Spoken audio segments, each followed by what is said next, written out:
Welcome everybody. We have Kiana in the building talking about what it's like to be a new grad, getting into the job market, into private practice, then into perio settings. And we're just going to basically dive all into her experiences, the things she likes, she doesn't like about the industry, and so on. Hi Kiana, how are you? Hello, good, how are you? I'm great. So we graduated from UBC together. Yeah. And you're actually a year below me. Yeah. Was I your mentor? Not directly, but someone from our class was with me. Mm. We had a clinic session that we did like the pediatric rotation, I think, together. Oh, but then I wasn't directly the one under your supervision. My mentee, yeah. No, that's crazy. I thought I was, but you're right. I think the years were 2 years apart, so I wouldn't have been. Yeah. I remember there was another student, Casey, I think. She was like a year below you guys. Might have been, Yeah. I think that's who, because when they were in second year, they were just getting into clinic. Yeah. We were like the fourth years, right? Yeah, we were doing like the pediatrics one, yeah. Totally. Yeah. So tell me about like, what was it like getting out of school? How fast were you able to find a job? How many places did you interview? Those type of things. Yeah. Well, honestly, I got really lucky, I feel like, because I took a little bit of time off after doing the board exam. I did it in May. Mm-hmm. And then, you kind of get the response, I think, by July, end of June, July, kind of when you get your answer, if you pass the boards or not. And then I kind of waited. I got my answer. I traveled. I waited till, I would say, maybe end of August, and I applied. I applied to literally 2 offices. One of them, I got an interview, and I got hired in there.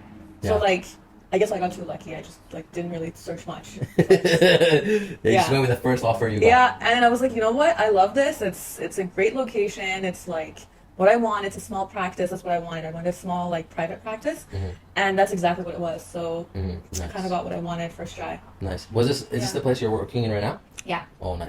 Yeah. So tell us a little bit about, was there any incentives to sign up? Was there any benefits offered? What was the initial starting hourly wage? Yeah, I mean, the initial, they kind of left it to me. I kind of heard right off the school, when we graduated, that, the starting is, I don't know, 45 or something, and then I just went with, 50. I was like, that's what I want to start with. Mm-hmm. And then they're like, whatever you kind of decide to do, they just went with whatever amount I said.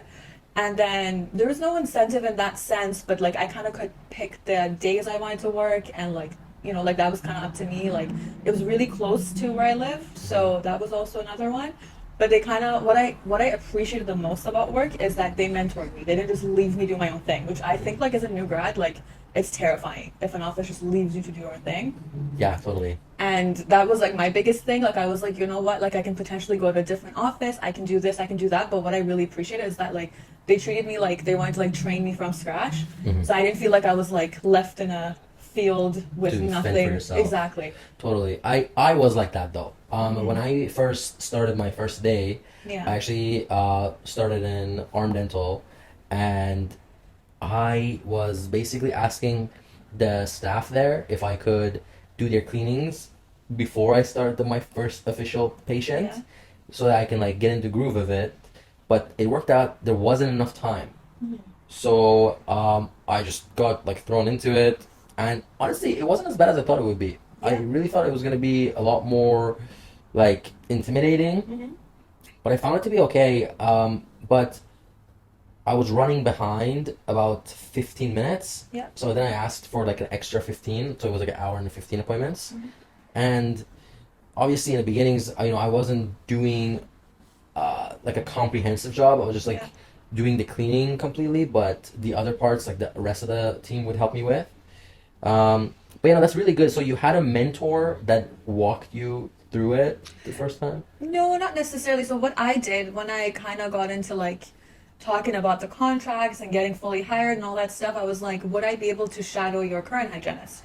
So I asked that, and they said, well, however many hours you would like to do that, you can come. You're more than welcome. The days she's working to come kind of just kind of see what she's doing, what the groove of the I would say the office is. And that's what I did. A few days, I think maybe end of August, maybe for a few weeks, I kind of just shadowed her, and then automatically I kind of learned how the system works, what kind of software they're using. I met the rest of the staff, what they're using for sterilization, packing, instruments, all that stuff. So that was a great help, and I kind of learned how the office works. But when I say mentor, is that like sometimes the dentist just leaves you like do your own thing because they're like, oh, you're a graduate of a certain like program, so you should already know everything that comes with it, right? But realistically, you learn the minimum of that in minimum of whatever you're gonna do in schooling, right? Like once you get into the job, you're like, oh my god, there's so much more that they never taught me, they never like went over with me. So what I appreciated was like, they kind of like didn't say like, oh, you learned this in school, whatever. Like if I had a question, I'd be like, hey, I have this question. They're like, okay, like let's sit down, let's talk about this. Like, why do you think that's a concern? Why is this bothering you? Why is this like such a like, either like a big deal or like what is it that's like, like making you wonder how to do this job? So then that was like something that was like huge for me. I feel like being in an office like this just like eases your mind as a new grad. Totally, yeah. Yeah. I did have one office that did offer me to do this type of like shadowing. Yeah. And they made a contract with me. They were like, for the time you're shadowing, this is going to be your hourly wage, and then once you start working, this is going to be your hourly wage. And then another office that I was just talking over the phone, to be honest, I didn't even get to the interview section because the phone interview went so horribly. He basically answered the call already not really sure about me as a candidate because I was a new grad. He initially jumped into my hourly expectation. So I came at it with 57. I went straight for, what I really wanted.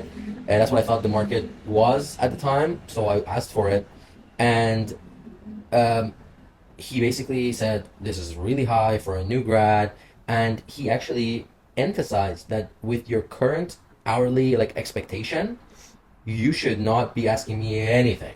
Like basically telling me I'm not gonna mentor you. In fact, I'm gonna really, really make you prove in a way that you're worth the money that I'm paying. So anyways, it was a shit show, and I fucking hung up. We said bye and stuff, but never called back. He even basically was like, and he had all these policies. It's like, we have this pool, the more money the office makes, the more money the staff make, and then it's like a bonus type of thing. It's like a bonus type of thing, yeah. And I'm really uneasy with that. I don't like being incentivized to bill more. Yeah. And then when I went into another interview for a 123 office, it really did seem like that's the kind of manager was kind of checking out me as a candidate to see how much are you willing to bill. Almost before the hourly wage discussion, they were kind of trying to see are you gonna bill 3.1 or are you gonna bill 3.5 for your time? What are you gonna do, right?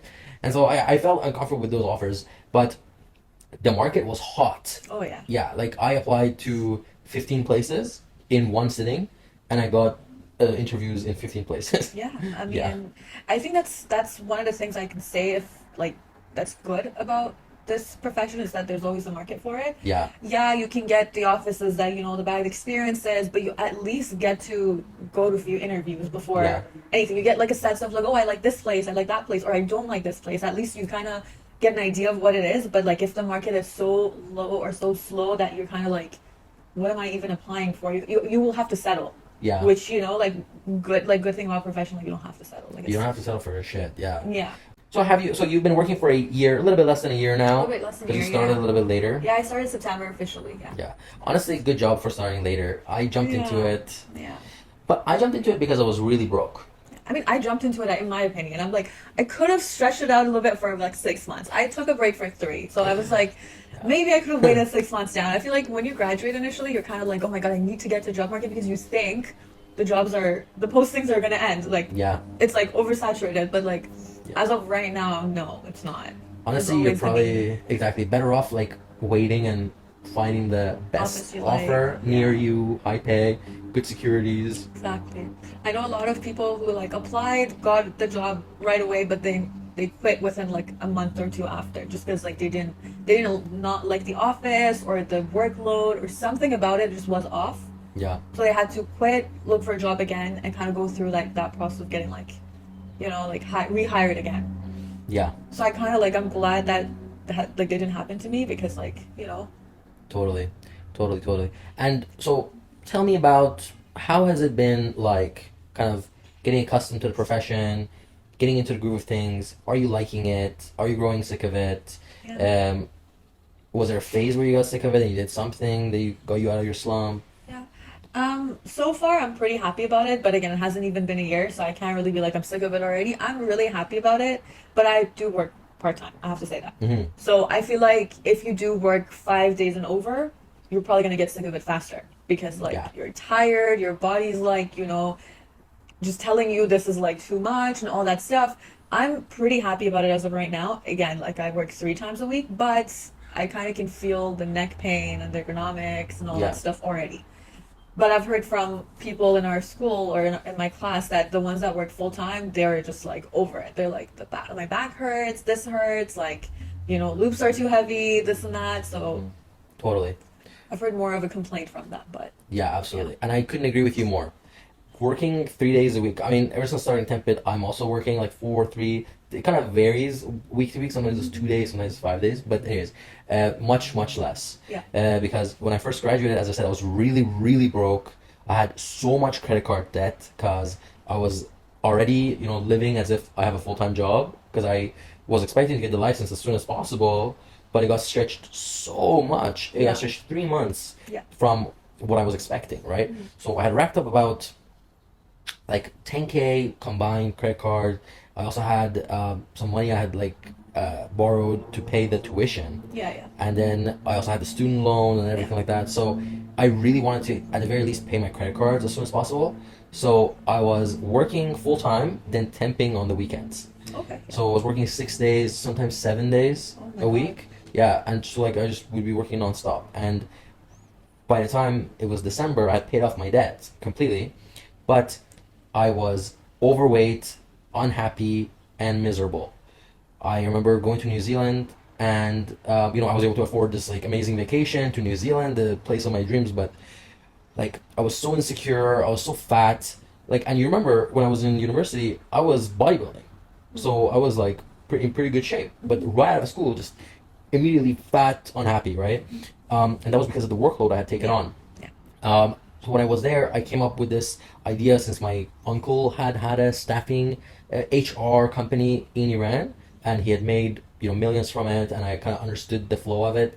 Came back here, advised with some of the people in tech around me, and came up with this new idea to revolutionize the temp scene Yeah. with my current knowledge of the space and everything. But really made a conscious effort to work less Yeah. and focus more on temping so that I'm making more money per hour. That's when I started my incorporation, my professional incorporation. Yeah. Yeah. I asked for a huge raise from my boss, which then became my part-time contractor, Yeah. to compensate for the CPP, EI, vacation, stats, all of that in my negotiations because I wasn't going to take any loss from being an incorporation, and devised this revised our agreement, started working as a corporation, then started making more money per hour, both temping contractor or working part-time contractor, doesn't matter. The rate is actually the same. Okay. Yeah, because when you're temping, what you're really doing for that extra, you add some, you kind of increase your hourly rate Yeah. Yeah. to compensate for the fact that they're not your current employer, right? They're not paying you CPV, they're not paying you, they're just writing you a check. Yeah. So you have to adjust it. So same thing went with that. So now my rate is consistent whether I work part-time or temp. But I can say, even though my workload from the company side has become a lot more, maybe I'm sleeping a lot less and have a lot more stress, the physical bearing has reduced so much, and my back is not hurting as much, my neck is not hurting as much. Near December, I was paying around $400 like a week, every week for physio, chiro. Just to keep you going. Yeah. No, I get that. So it was fucked. That's a huge thing with our profession, Mhm. unfortunately. Yeah. Yeah, you can't work too much. You gotta moderate how much you're working. That's a really good tip, honestly, for any new grad. Is you don't have to jump into a full-time position. Start slow. You find it too easy, right? You can always increase your your hours, and it's really good that your office gave you that flexibility. Oh yeah. Yeah, but the thing is, they give you that flexibility partly because they had another hygienist, right? Actually, no. When I started, they didn't have anybody else. But because I started as a part-time, so then they fill out the days I do work, and if there's an extra day that needs to be filled, then that's something that's communicated. Like, oh, like this week, maybe we're filling out the Friday and the Saturday, right? Or maybe next week that's not the case, right? Because it's a specialist office, so your hygiene cases are they're not as frequent as a general practice, right? So when you're doing that, they just fill out the days I'm there, and if there's an extra day here, extra day there, it's kind of communicated. Oh, patients want to come this day, and then I just work that extra day. So it kind of works out. Do you feel comfortable to say no, like you don't want to work that extra day? Yeah. Yeah. I mean, if that's the case, then they just move them to a different day. Like it's not a set on stone kind of thing. Yeah. The PR for me was one of the biggest hurdles. Did you kind of feel like going in, you kind of were surprised by some patient attitudes? Oh yeah. Yeah. Well, the office I'm working at right now, the hygienist before me, she was there for years, right? So like when you're kind of going there and you're going, I don't want to say replace, but you're kind of working where the other hygienists used to work, it kind of feels like you're stepping on their toes. You're not. They left. They're not there anymore. But it almost feels like the patients are still unconsciously comparing you to the other hygienist, right? So then like you keep thinking, oh, like, am I doing this right? But they're like, oh, the other hygienist did this and that. So then you keep getting that bit of resistance. But now that's been about, I would say, 8-9 months I'm there, I kind of feel like, because in my office we do a 3-month recall, right? Versus 6 in some offices. So when we do 3 months, you see the person 3 times in 9 months, right? So then by now they're kind of like, yeah, I'm like, they're used to me. They're like, oh, like, the grooves are kind of like, they're back to like understanding how it works. Totally, yeah. So now I don't get as much of a resistance as I used to. Yeah. Which is nice. There's always those patients that are those, special patients that are so challenging and they make us hate our lives, right? And we didn't have any interaction with them in university setting. Also there, when the patients come to UBC, they kind of expect it's going to be students doing this on it. So they have like a pre-assumption, I would say. Yeah. But then when someone comes to that's the scary thing I think about starting it, because you're like, go from, your teacher kind of like, or your mentor is kind of like holding your hand, and then they're like, oh, even at the end of the day, if I do something stupid, they're going to come and sub in, Yeah. But then here, you're counted as like a full professional, there's no room for error, all that stuff. So it's kind of like, you're on your own in a sense. Totally. So it's terrifying. It's terrifying, yeah. At first, the first maybe 2-3 weeks are like anxiety. But I have to say, even on the first day, I mean, this is maybe isolated to my experience. Yeah. But even on the first day, I did not feel the same level of anxiety I felt in clinic in UBC. Yeah, I agree. Have you thought about branching out into other aspects of dental hygiene other than clinical private practice? Yeah, I mean, I liked UBC. I liked being in like the university system, teaching, mentorship, all that stuff. Because we had a course that we mentored our like third years when we were fourth year, and it was like kind of fun. I really liked it. I thought it was interesting. I mean, sure, I didn't have as much responsibility as an actual instructor, but I feel like that still kind of gives you a little bit of like, you're kind of still up to date. You're like hanging out with people that are younger than you, and you're kind of mentoring them. I think I always thought of doing that, either like going back to the same school or other schools that are open to like, instructors.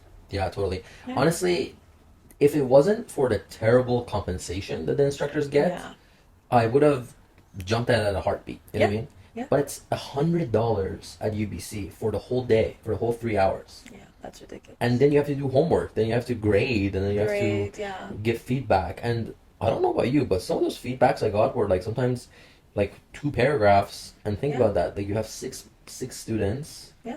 You have to give like constructive feedback. You have to think about it. This was pre-ChatGPT, right? Yeah, so like, I feel like I feel like for people that are going, it's more for the career fulfillment part of it. Like I feel like it's you genuinely liking it, not for like the income. Because I mean, realistically, $100 you can make that in an hour and a half, 2 hours in clinical practice. Yeah.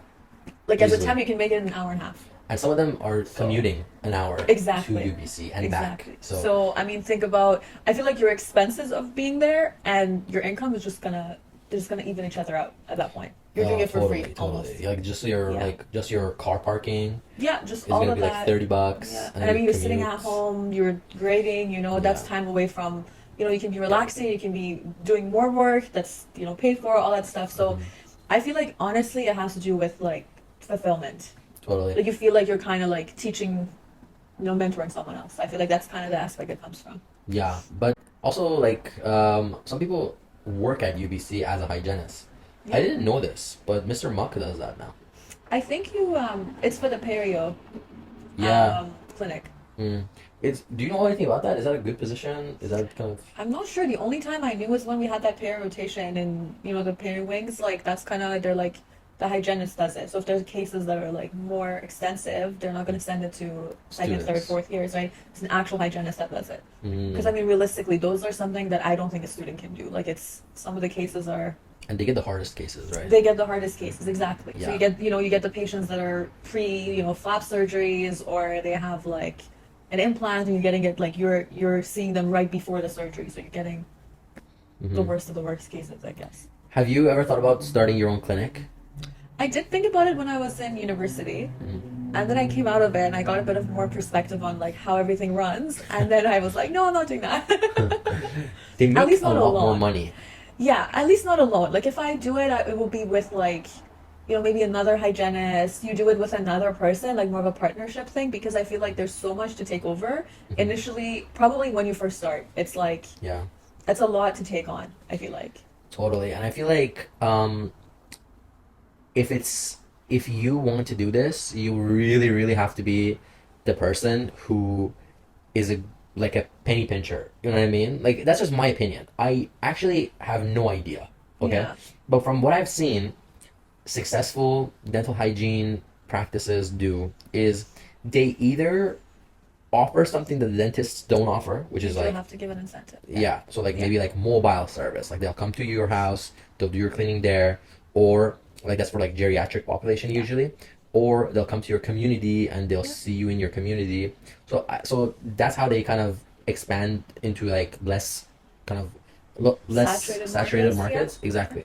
So that makes sense to me. But if you're gonna have a office location, you really have to compete with dental offices, and it's not a equal kind of service that you're offering, right? Because you're offering 1/30th of the services that they can provide. Dental offices provide, right? You're not offering restorations, you're not even offering comprehensive dental exams that include decay detection, you're not offering root canals, you're not offering anything aesthetic other than whitening.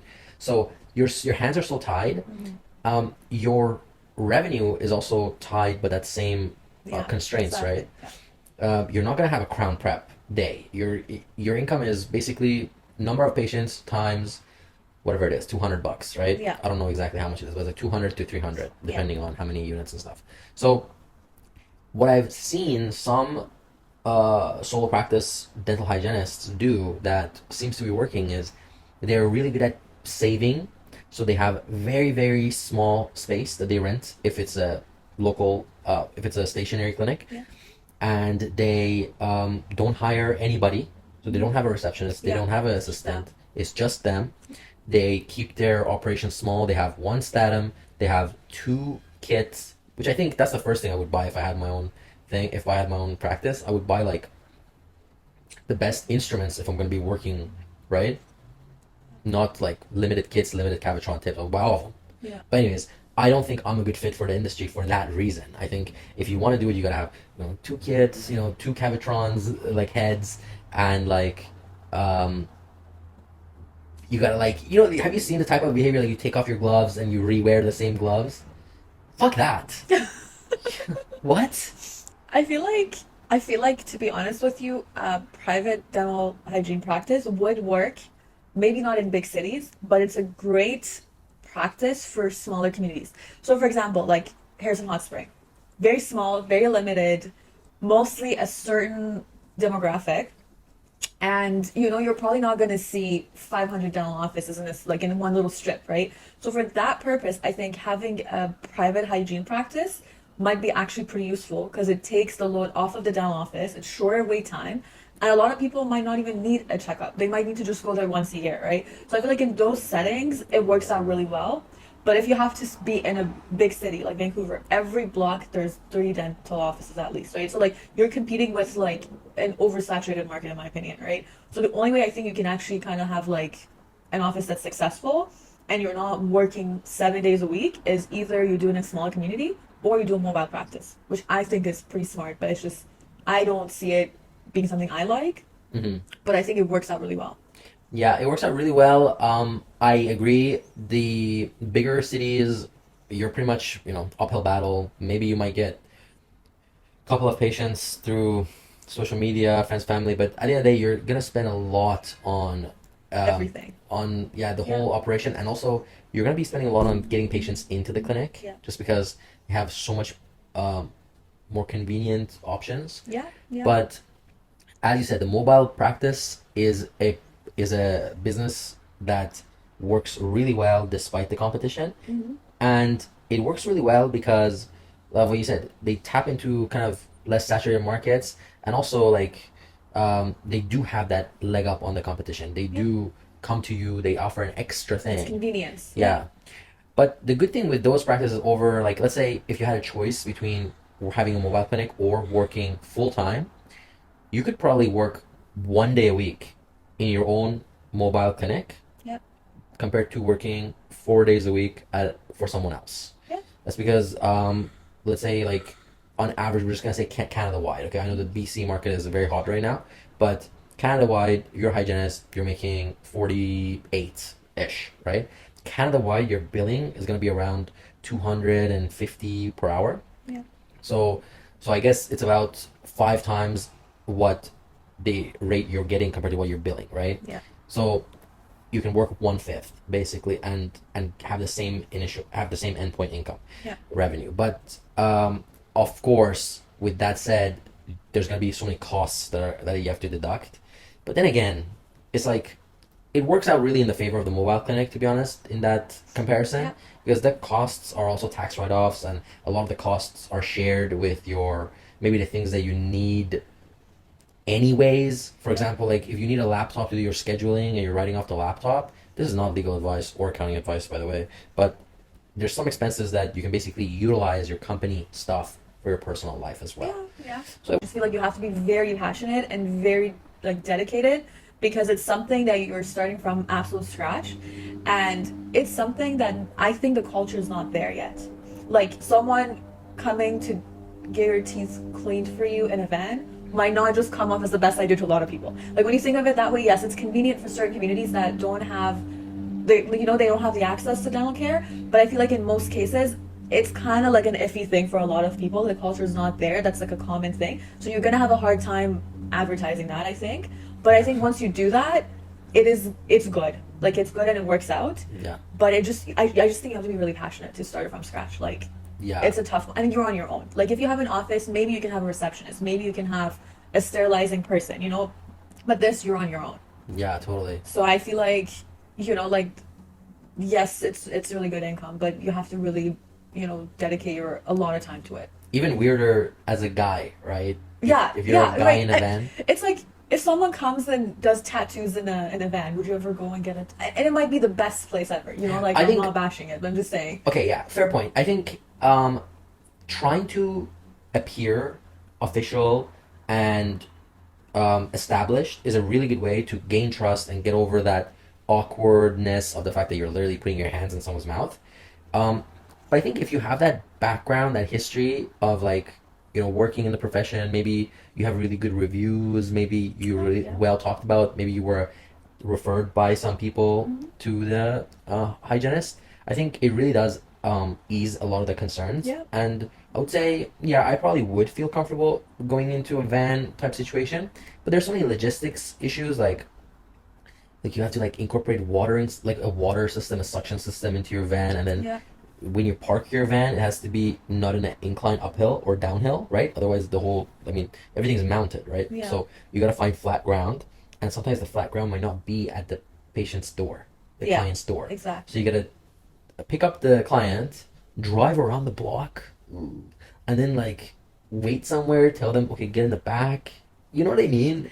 Yeah, I don't know. Like that's why I'm saying the logistics around it is just like Yeah. what do you do? And that's why I'm saying I feel like I haven't seen like a business model for it when I'm like, you can kind of follow this person on the business model, but The only business model that really works is the ones that go to First Nation territories and like very rural communities. Yeah. But then you got to keep in mind like then you're taking on like it's a huge difference in lifestyle. Like Yeah. now you're traveling, now you're on the road.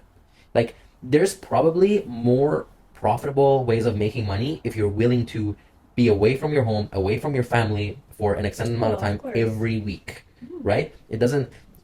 It's not a good comparison than with working in a private practice next to your door, Exactly. getting in at 10, getting off at 6. Yeah. It's way better that way. So fair enough. I mean, I guess at the end of the day, you're trading it for more family time on your off days. Yeah.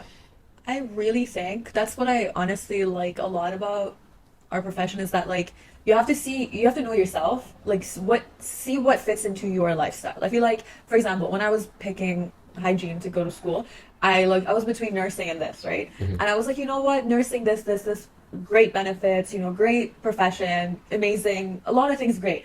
But I'm like, I cannot for the life of me have a graveyard shift and be okay with it. I cannot do that. So I was like, for me, a 9 to 5, 8 to 4 is amazing. Like I rather go to my job in the morning, come back home, have my afternoon, sleep at a decent time, wake up the next day, right? Even if the compensation is not as maybe good as, would a nurse, but I rather have that in my lifestyle, right? So I feel like it has a lot to do with your lifestyle. Let's say if someone likes living in different areas, they like to explore, they like to travel, and this and that might be a perfect business model, right? Or if you want to like settle down, build foundation in one city, maybe a private practice will be a good business model. Yeah. I feel like that's what I like about it because there's variety. You don't have to necessarily stick with something for 30 years of your life, Totally. which is great. And another thing is there's so many other pathways you could take your profession. But What you're doing, I mean, I would argue this program did not really prepare me for what I'm doing right now. Yeah. Some aspects of it did, Yeah. especially like like SWOT analysis and like research aspects. They're just incorporating that business They are, class. yeah, I was like looking at yeah. it. So I guess for the audience, maybe Yeah. this program will actually prepare you for Yeah, it's great. yeah. It's Yeah, really I good. liked it, It's yeah. really good. I like the pitches. Honestly, I really liked the one where the loops had a built-in Yes. cancer detection. Yes. I think that system. was the winner for me. Yeah. The dental hygiene profession is taking a physical toll on their body, and having an extra outlet of making an income allows you to really free up your schedule and choose when you want to work in private practice Yeah. and when you just want to take a break. And that's when temping is such a intuitive, fit into people's lifestyles. Some people's lifestyles. Yeah. Not everybody. But like let's say you're a busy mom. I have a colleague who like she's a great mother. Like her kids are in high school and they have to go to all these like basketball related like events. So she's basically has to take time off to take her kids to like Surrey that day, gotta get off early that day to do this, right? Yeah. So the full-time or part-time model really doesn't work for her. Yeah. She really needs something more flexible so that she can literally choose what days of the month she's available to work. Yeah. And when you have that limit of availability, you cannot settle for a regular hourly wage, Yeah. right? You need to ask for more because your total, if you're going to be working 10 times a month, you might as well make a lot of money when you do work. When you do work, yeah. Yeah, and so it fits really well with like the busy mother schedule. It fits really well for students. Yeah. Lots of students are pursuing MBAs out of school, or a lot of hygienists also. This is like a common joke within dentistry, but anybody who is getting tired of the profession goes towards real estate, becoming No a way. realtor. Yeah. So a lot of people are doing that. A lot of people, as I said, businesses. A lot of people are branching into education, and they just want to make little boosted income on the side with temping. Yeah. So it works really well for some people, and our platform really empowers them to get out of the 9 to 5, the regular 9 to 5, and pursue more flexible employment so that they are able to fulfill those needs. Yeah. But at the same time, it's really good for everybody to try new things in life, new places, new career paths, new work environments, new colleagues. At the end of the day, like that's gonna make up the sum of our lives, right? Yeah. maybe you meet your husband, when you're working somewhere. Maybe you find your best friend when you're working in another place. Um, for example, as a hygienist, working in downtown and in West Van, when I work in downtown, I meet so many tech professionals, CEOs. Like, it's crazy. I thought having a membership to like Equinox or like Altea would give me that access, but I found that no, just by working in an area where I have access to high net worth individuals in finance, in tech, I'm really able to make way stronger connections. I have that 1 hour, free ear, open mouth. They can't say anything, right? You can pitch your business to them. It's crazy. It's really good. I mean, I actually like temping in that sense because I feel like, yes, it's a little bit out of your comfort zone because you're like used to one thing, and then you kind of like starting fresh, you're going to a different office, it's like totally different people, right? But I think that kind of makes you a little bit more resilient, if that makes sense. Totally.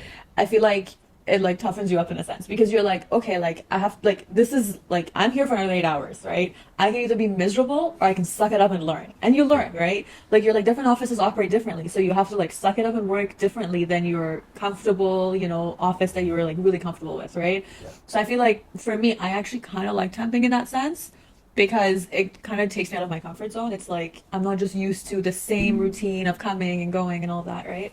Totally, absolutely. And at some point, you want your general anxiety level to go down, right? Yeah. And the only way you can basically bring it down is by getting yourself used to being in more chaos, Yeah. right? And so initially, it might feel a little bit hectic. You don't know where things are. Maybe you don't know the software so well, and the patient is already here, and you still don't know where your gloves are. They don't have the glove size of your hand. You know what I mean? There's always these things when you jump into a temping position. Yeah. But I found that after my 5th temping shift, there's a couple of things that really helped. First, I managed my expectation of my own performance. Okay, you're really there to save the day in a sense that you're saving people time so that they don't have to like reschedule and potentially delay their hygiene appointment for another month. You are saving the office money by not basically having to close down operations for a whole day. It comes down to about $45,000 if a hygienist was not replaced by a temp or other accommodations weren't made for their missed days. Because typically 17 days, everything combined, sick day, vacation pay, stats, everything. Well, stats not included actually, is the number of days a healthcare professional will be away. So if you were to actually close operations for that many days, $45,000 out of your year-end revenue, right? So you're saving them money. Just know the expectation is less than in your current position, your current office. Yeah. And second thing is just keeping in mind that a lot of what you know about what is happening, the patient is unaware of. Yeah. So you might really be like in your mind thinking, this is a complete shit show. I'm totally like seeming unprofessional and incompetent right now because I don't know how to work the unit. I don't know how to work the settings on mostly the unit and also the software, right?